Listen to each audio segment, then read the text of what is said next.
The giant alien ship appeared in Earth's orbit on a Tuesday morning. It hung in the sky like a silver teardrop, silent and waiting. Captain Eric Adams stood on the bridge of the Earth vessel Audacity, his heart pounding as he stared at the main screen. "Are they responding to our signals?" Eric asked, his voice steady despite his nerves. Communications Officer Lisa Reed shook her head. "Nothing yet, Captain. We've been broadcasting on all frequencies for the past hour." Eric nodded and straightened his uniform. Humanity had prepared for this moment for decades, but no simulation could capture the mix of wonder and fear he felt now. First contact, the moment that would change human history forever. "Captain, we're getting something," Lisa said suddenly, her eyes wide. "They're transmitting coordinates for a meeting. They want to speak with Earth's leaders." 3 days later, Eric stood in the Grand Meeting Hall of the United Nations building in New York. World leaders filled the room along with scientists, military officials, and diplomats. Dr. Olivia Wright, Earth's top xenobiologist, stood beside him, reviewing her notes one final time. "Nervous?" Eric asked. Olivia smiled tightly. "Terrified, but also excited. We're about to meet beings from another world, Eric. Everything we know about life is about to change." The room fell silent as the doors opened. 3 alien forms entered, each strikingly different from the others.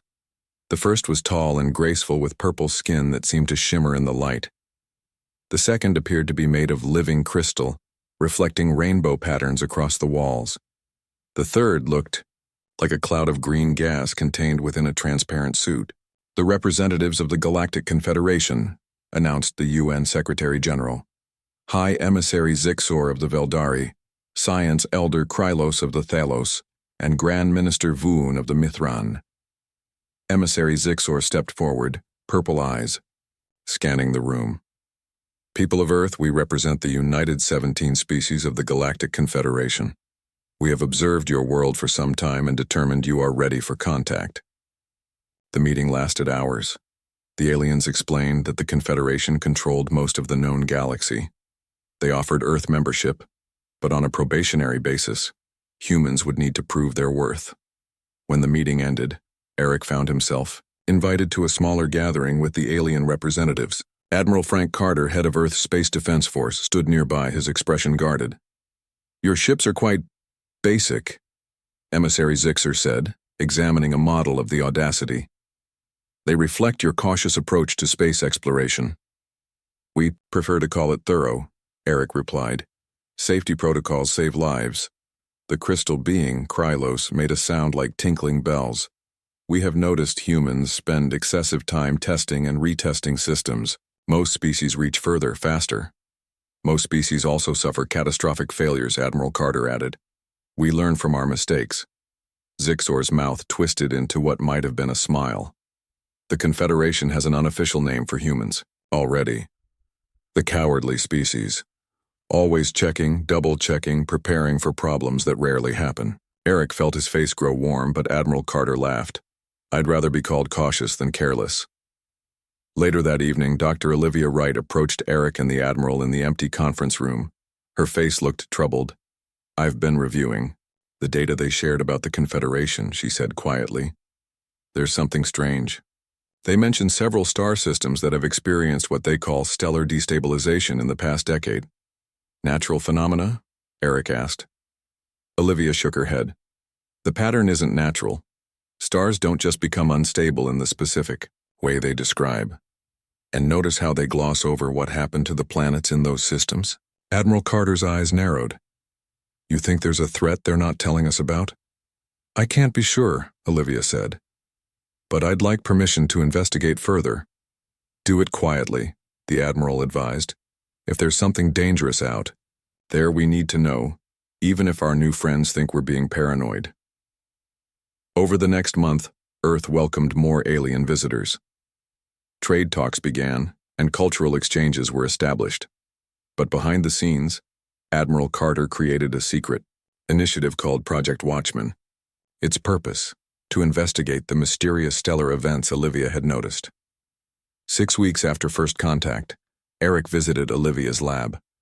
Star charts covered the walls, with red circles marking systems that had experienced the strange destabilization.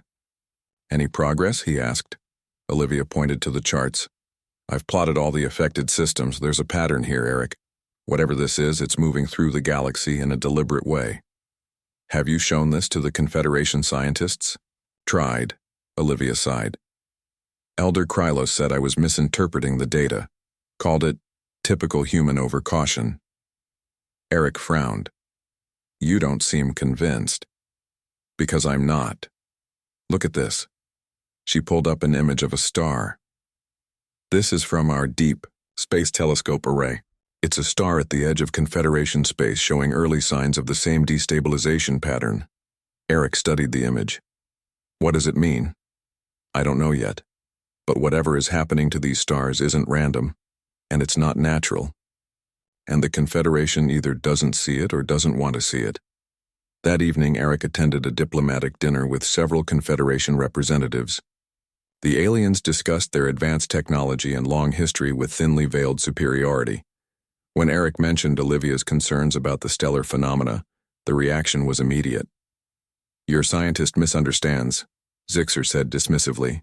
"These are natural cycles that humans haven't observed yet." "Then why do they follow a pattern?" Eric asked. Zixor's purple skin darkened slightly. "Patterns can be found anywhere if one looks hard enough. This is why humans progress so slowly. You see dangers where none exist." Later, Admiral Carter pulled Eric aside. "The President has approved expanded funding for Project Watchman," he said quietly. "We're sending a research vessel to one of the nearby systems showing early signs of whatever this is." "The Confederation won't like that," Eric warned. "Then we don't tell them," Carter replied. "If Dr. Wright is wrong, no harm done. But if she's right and there's a real threat out there—" He left the sentence hanging. "And they've decided I'll captain the mission," Eric realized. Carter nodded. "The Audacity leaves in 2 weeks. Pick your crew carefully. As far as the Confederation knows, you're on a routine survey mission." As Eric walked back to his quarters that night, he looked up at the stars. Somewhere out there was either a natural phenomenon that would prove humans were indeed overly cautious, or a threat that would prove their caution was justified. Either way, he intended to find out. The Audacity began preparations quietly. Olivia joined as Chief Science Officer, bringing her research and theories. The ship was upgraded with new sensors specifically designed to study stellar activity. The mission was classified at the highest level. 2 weeks later, as the Audacity prepared to depart Earth orbit, Emissary Zixor requested a meeting with Eric. "We understand you're undertaking a survey mission," the alien said, purple eyes studying Eric's face. "Rather soon for a species still learning about interstellar travel." "We're eager students," Eric replied with a smile. "Indeed. The Confederation hopes you find your expedition educational. Perhaps it will help humans overcome their natural timidity." Eric maintained his smile. "Perhaps it will prove that caution has its place, even among the stars." As the Audacity broke orbit the next day, Eric couldn't shake the feeling that they were embarking on something far more important than a simple survey mission.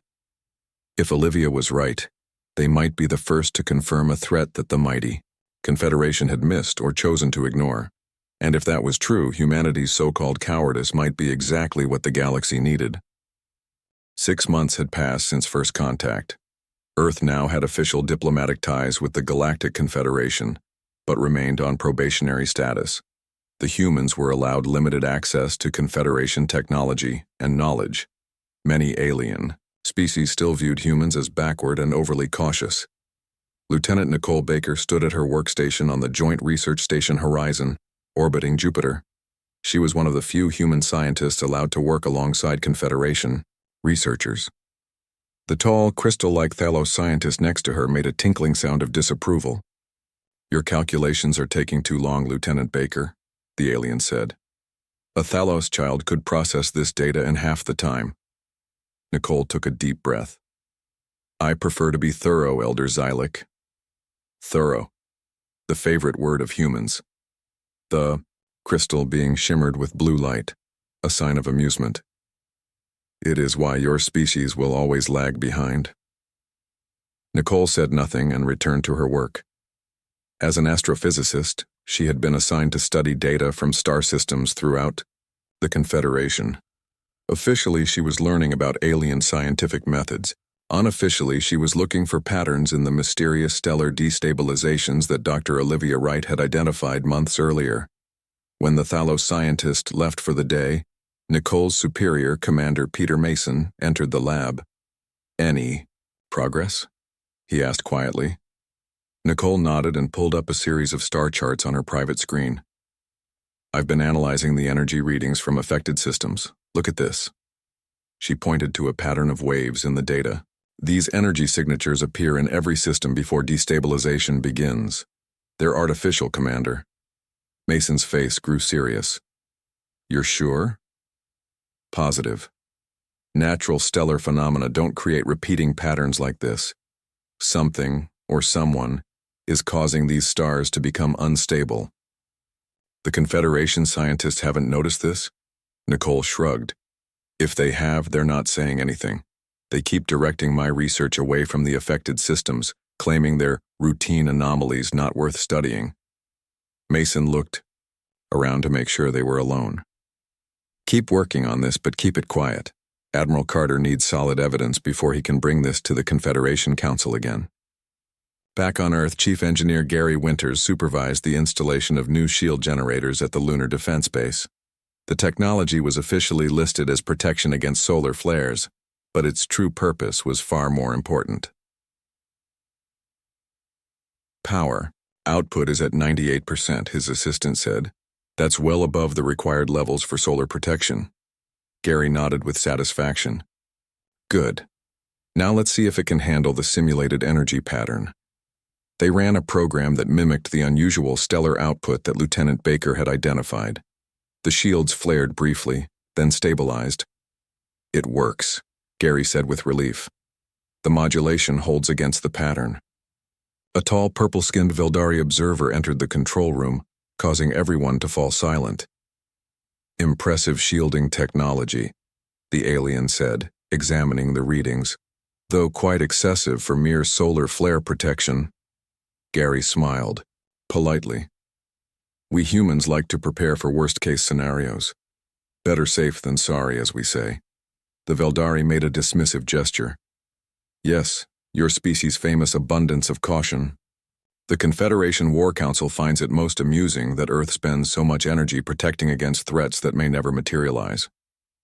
After the alien left, Gary's assistant looked worried. "Do you think they suspect?" "Probably," Gary replied. "But they don't take us seriously enough to investigate further. They think we're just being paranoid humans." Meanwhile, far from Earth, Captain Eric Adams and the crew of the Audacity approached the Tau Ceti system. Their mission had been extended from weeks to months as they gathered data on the unusual stellar phenomena. "We're receiving the final sensor readings now, Captain," reported Dr. Olivia Wright, excitement in her voice. "Tau Ceti is showing the same early energy signatures we detected in the other affected systems." Eric studied the main screen. "And the Confederation still insists this is natural?" "They do. According to their official reports, this is just standard stellar variance." Eric shook his head. "We've visited 3 systems now with the same pattern. This can't be coincidence." The ship's second-in-command, Captain Paul Rodriguez, pointed to a new reading on the screen. "Captain, we're detecting something unusual at the edge of the system. Some kind of structure." "Put it on screen," Eric ordered. The image showed a massive artificial object orbiting far from the star. It appeared to be directing some kind of energy beam toward Tau Ceti. "My God," Olivia whispered, "this proves it. Something is deliberately affecting these stars." "Scan it," Eric ordered. "Get as much data as you can before—" An alarm sounded. "Captain, the object is changing configuration," Rodriguez reported. It's turning toward us." "Raise shields," Eric commanded. "Prepare to jump to light speed. Energy buildup detected." The tactical officer called out. "They're charging weapons. Get us out of here now," Eric ordered. The Audacity barely escaped as a powerful energy beam cut through the space they had occupied seconds before. As they jumped to light speed, the crew stared at each other in shock. "We need to get this information back to Earth immediately," Eric said grimly. 2 weeks later, Admiral Frank Carter stood before the Confederation Military Council presenting the evidence gathered by the Audacity. The alien representatives listened with expressions ranging from skepticism to contempt. These readings could be interpreted many ways, said the Draxian representative, a reptilian being known for his warlike species. Your human tendency to see threats everywhere is clouding your judgment. We have visual confirmation of an artificial structure manipulating the star, Carter insisted. This is not natural. Perhaps it is a natural phenomenon your primitive science doesn't understand, the Draxian suggested. Or perhaps it is simply a remnant of an ancient civilization with no current threat. Then why did it attack our ship? Carter demanded. Top Gao, High Commander of the Confederation Forces, a massive being from a heavy gravity world, made a rumbling sound. Your ship was in a restricted area without proper clearance. Any defensive systems would naturally target unauthorized vessels. Restricted?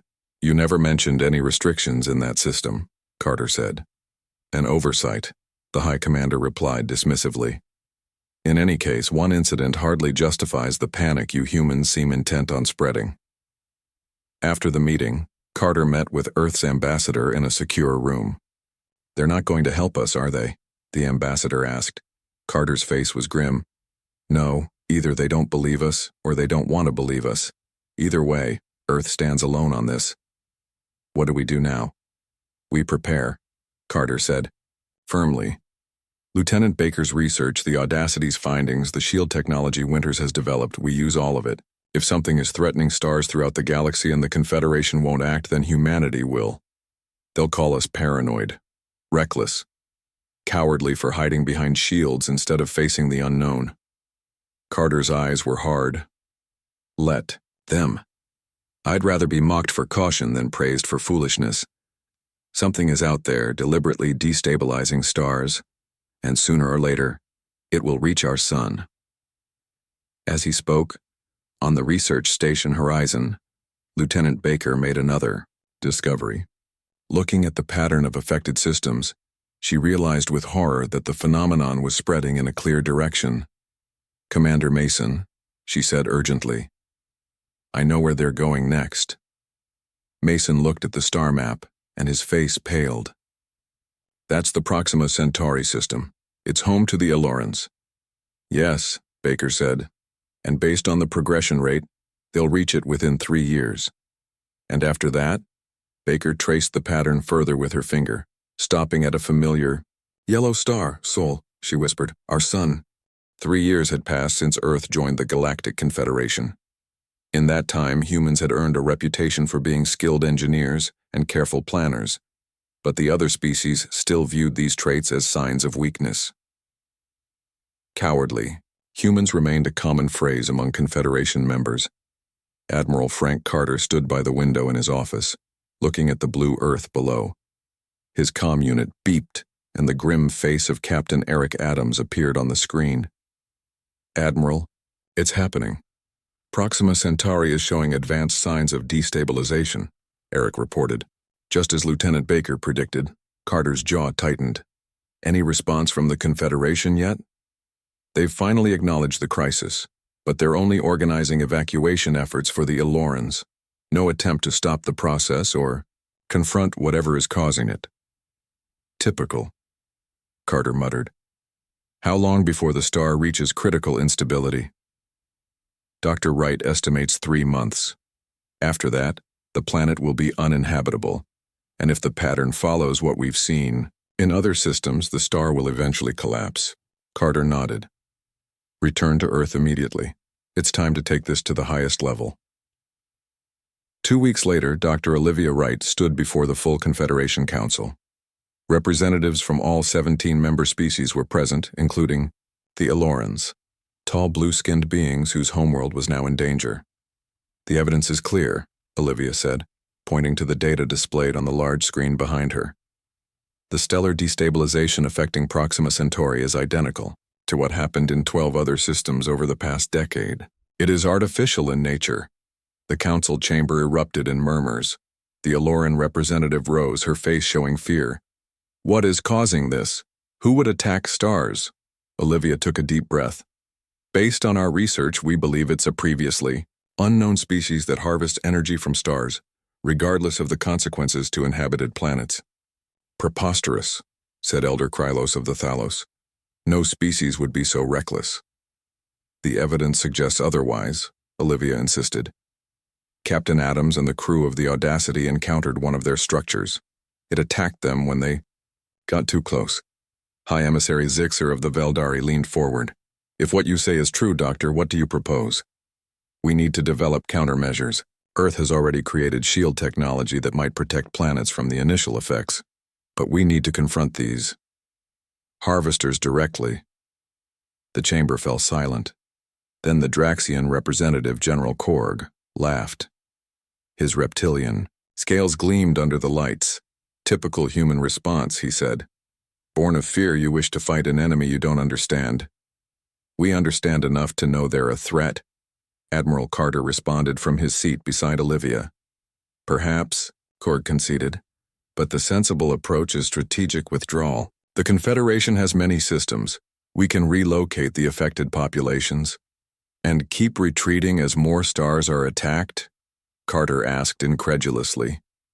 The Confederation's supreme leader, an ancient being of a species that communicated through color patterns, glowed a somber blue.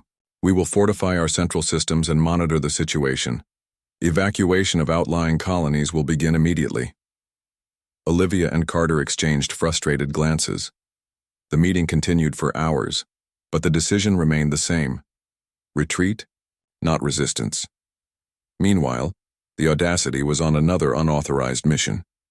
Captain Eric Adams had officially been ordered to conduct routine patrols, but instead, his ship lurked at the edge of known space, near a star showing early signs of the energy signature Lieutenant Baker had identified. There it is, said Captain Paul Rodriguez, pointing to the main screen. Just like the one we saw at Tau Ceti. The massive structure orbited the star, directing energy beams into the stellar surface. It was joined by two smaller objects that appeared to be collecting the disturbed solar material. Are we recording all of this? Eric asked. Every bit, confirmed Dr. Wright, who had insisted on joining this mission. This proves they're harvesting energy from the stars, not just destabilizing them. But why? Rodriguez wondered. There are safer ways to collect stellar energy. Not if you want this much, Olivia replied. They're extracting energy at rates that would power entire civilizations for centuries. Suddenly, alarms blared across the bridge. Captain, we've been detected, the tactical officer shouted. 3 smaller craft are approaching rapidly. Stealth systems have failed, Rodriguez reported. They must have improved their sensors since our last encounter.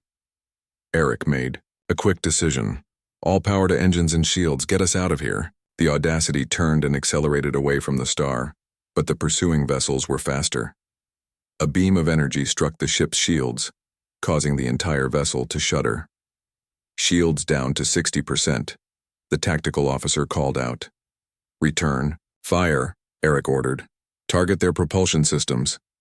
The human ship fought back, landing several hits on the lead pursuer. For a moment it seemed they might escape, but then a second energy beam hit them, more powerful than the first. Shields failing, Rodriguez reported as consoles exploded around the bridge. Hull breach on deck 3. Eric gripped his chair as the ship rocked violently. Emergency jump. Get us back to Confederation space now. The damaged ship managed to activate its faster-than-light drive, barely escaping as a third beam passed through the space they had occupied. The jump was rough, systems failing throughout the vessel as they tore through space. When they emerged, the Audacity was crippled but alive. Emergency systems kept life support functioning as they drifted in empty space. Send a distress signal, Eric ordered, and make sure all the data we collected is secured. Hours later, a Confederation patrol found them and towed the Audacity to the nearest space station. The human crew was detained for violating patrol boundaries, but the evidence they brought back couldn't be ignored. Back on Earth, President Sofia Martinez reviewed the Audacity's findings in a secure room with Admiral Carter and Earth's top scientists. The Confederation still won't act? She asked incredulously. Carter shook his head. They're prepared to abandon the Eleran, homeworld, and any other systems in the path of these harvesters. Their only plan is to protect their central worlds, and after what happened to the Audacity, they've forbidden any further investigation, added Lieutenant Baker, who had been recalled to Earth. They called it reckless endangerment of Confederation assets. The President stood and walked to the window looking out at the night sky. What about Project Sunshield? Is it ready? Gary Winters, now head of Earth's Defense Technology Division, nodded cautiously. The prototype works in simulations. We could deploy a network around our sun, but scaling it up will take resources. Resources the Confederation won't provide, Carter added bitterly. President Martinez turned back to face them, her expression resolute. Then we'll do it ourselves. Chief Winters, you have full authorization to begin large-scale production. Lieutenant Baker, continue your detection system. We need to know exactly when these harvesters might reach our system. The Confederation will object, Carter warned. They'll see it as Earth acting without authorization. Let them object, the President replied firmly. I won't sit idle while some alien force threatens our sun, especially when the supposed protectors of the galaxy refuse to act. If humanity's caution makes us cowards in their eyes, then let our preparation prove them wrong. As the meeting ended, an urgent message arrived from the Confederation headquarters. The harvesters had accelerated their timeline. New readings showed that after Proxima Centauri, their next target wouldn't be another distant system. It would be Sol. Earth's sun was next. The news that Earth's sun would be the next target of the harvesters spread quickly through the highest levels of government. Panic was avoided only by keeping the information classified. For 2 months, Earth worked feverishly to prepare, while maintaining normal relations with the Confederation. At the Lunar Defense Base, Chief Engineer Gary Winters supervised the final assembly of the Sunshield satellites. Hundreds of them filled the massive hangar, each one designed to disrupt the harvesters' energy-collecting technology. Will they be ready in time? Asked President Martinez, who had come to inspect the progress.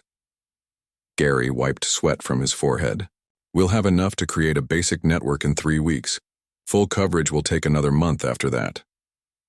We may not have that long, the President said grimly. Lieutenant Baker's latest data suggests the harvesters could arrive within the month. Gary nodded solemnly. We'll work faster, double shifts for everyone.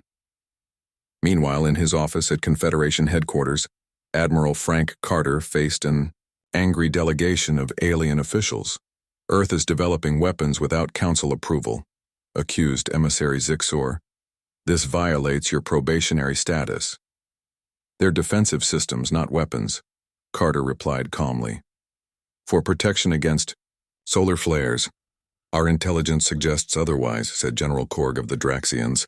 You're planning to confront the stellar phenomena directly. Carter met the reptilian's gaze. And if we are?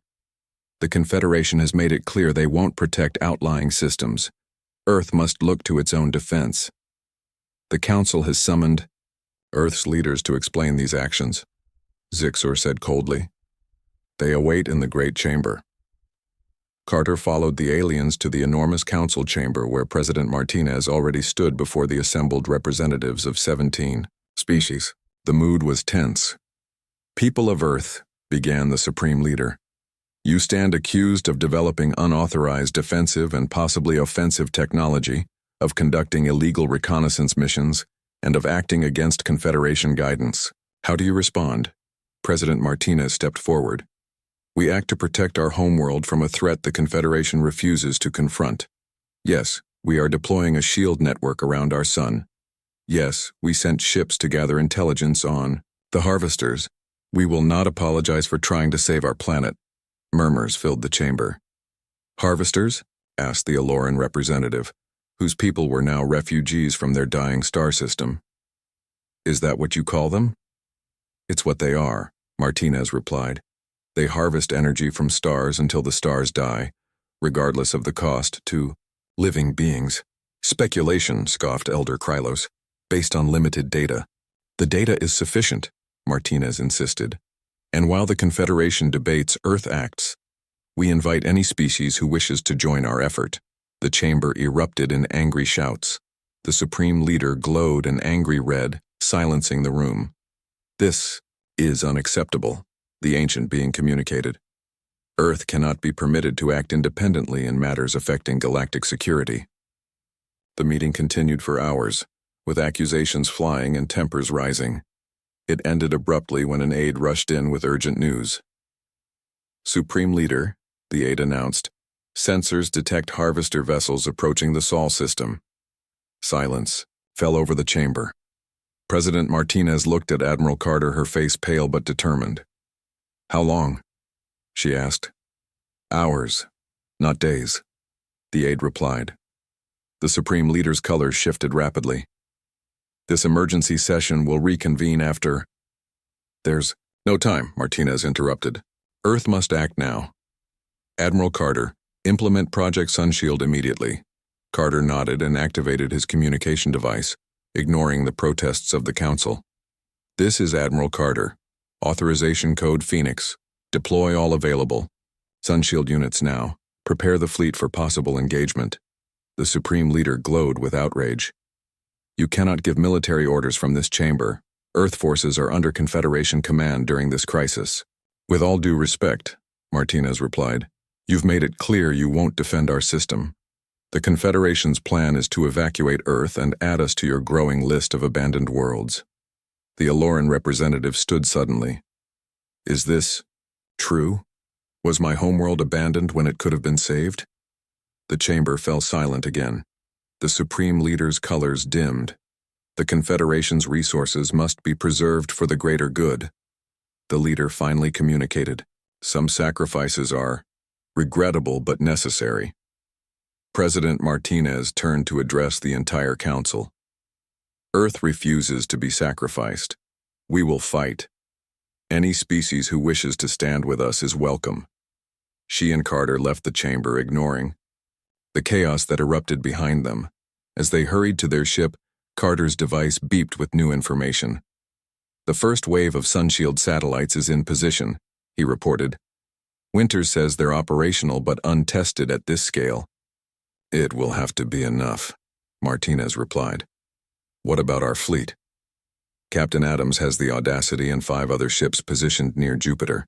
Captain Rodriguez leads another group near Mars. They're our first line of defense if the shields fail.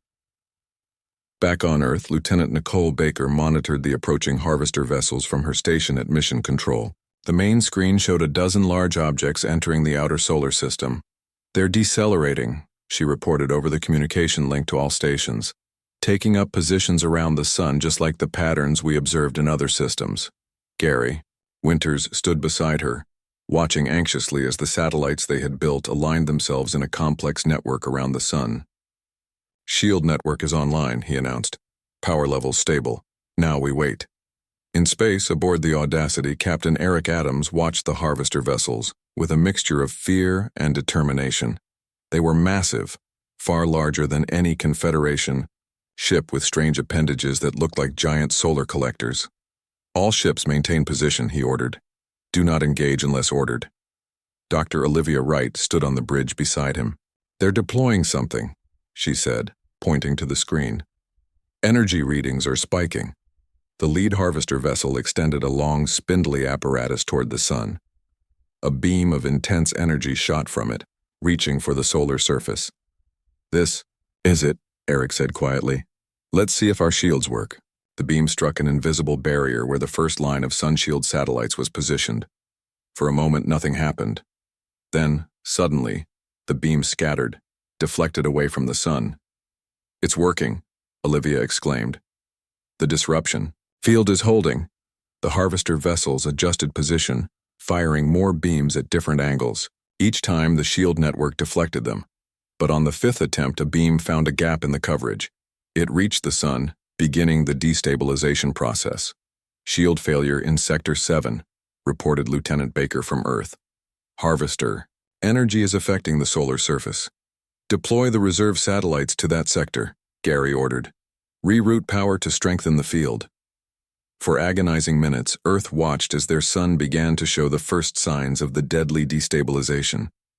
Then the reserve satellites moved into position, and the shield reformed, cutting off the harvester beam. The massive alien vessels changed tactics. 3 of them broke formation and headed directly toward the satellite network. "They're attacking the shields," Eric reported. "Permission to engage?" Admiral Carter's voice came over the comm. "All ships, protect the Sun Shield network at all costs. You are authorized to engage." As the human fleet moved to intercept, a new signal appeared on their sensors. Confederation ships were arriving, first a few, then dozens. "This is Captain Alara of the Aloran fleet," came a transmission. "Earth stood for us when the Confederation would not. Now we stand with Earth." More ships appeared, the crystalline vessels of the Thalos, the cloud ships of the Mithran, even a few massive Draxian warships. "This is General Korg," rumbled the Draxian leader. "Perhaps the humans were right to be cautious. We join this fight." The battle for Earth's sun had begun, and humanity was not fighting alone. The battle around Earth's sun raged for hours. Human ships fought alongside their new allies against the harvester vessels. The Sun Shield network held firm in most areas, but the harvesters kept finding weak points to exploit. On the bridge of the Audacity, Captain Eric Adams coordinated the defense of a crucial section of the shield. His ship shuddered as a harvester beam grazed their hull. "Damage report," he called out. "Shields at 30%, replied Captain Rodriguez, who had joined Eric's crew after his own ship was damaged. "Weapons still operational." Dr. Olivia Wright worked frantically at a science station. "Captain, I'm detecting a change in the harvester's energy pattern. They're adapting to our shield frequency." Eric's face grew grim. "Can we adjust the shields to compensate?" "I'm trying, but we need to get this information to Winters. He's the only one who can reconfigure the entire network." Eric nodded. "Send everything to Earth immediately." He turned to his communications officer. "Any word from the Confederation forces?" "The Aloran ships are holding the northern solar quadrant. The Draxians have destroyed 2 smaller harvester vessels. But the main harvester ship is breaking through toward the shield generators." Eric made a quick decision. "Set course to intercept the main harvester. All weapons ready." The Audacity turned and accelerated toward the massive alien vessel. It was enormous, easily 20 times the size of the human ship. "They're charging weapons," Rodriguez warned. "Evasive maneuvers," Eric ordered. "Get me a clean shot at their main energy collector." The Audacity rolled and dove, avoiding the deadly beams from the harvester. 3 other human ships joined the attack, along with several Aloran vessels. Together they fired at the vulnerable points Olivia had identified. The harvester's outer hull cracked, revealing strange machinery beneath. But the alien ship responded with devastating force, destroying 2 human vessels instantly. Back on Earth, Lieutenant Nicole Baker watched the battle from mission control, while Gary Winters worked to reconfigure the shield network based on Olivia's data. "We're losing the southern quadrant," Nicole reported. 3 more minutes and they'll have a clear shot at the sun." Gary's fingers flew over his control panel. "Almost there. Tell the defenders to hold on just a little longer." At Confederation headquarters, President Martinez stood with Admiral Carter in the Emergency Command Center. The Supreme Leader and the Council members watched in stunned silence as the primitive humans they had mocked coordinated the complex defense. "The harvester ships are unlike anything we've encountered," the Supreme Leader admitted, colors shifting. "In distress?" "Your preparation was prudent." "It almost wasn't enough," Martinez replied. "We needed more time. Time we might have had if the Confederation had listened sooner," Carter added. The Aloran representative approached them. "My people have lost everything. Our homeworld is gone because the Confederation chose retreat over resistance. We will not make that mistake again." In space, the battle reached its climax.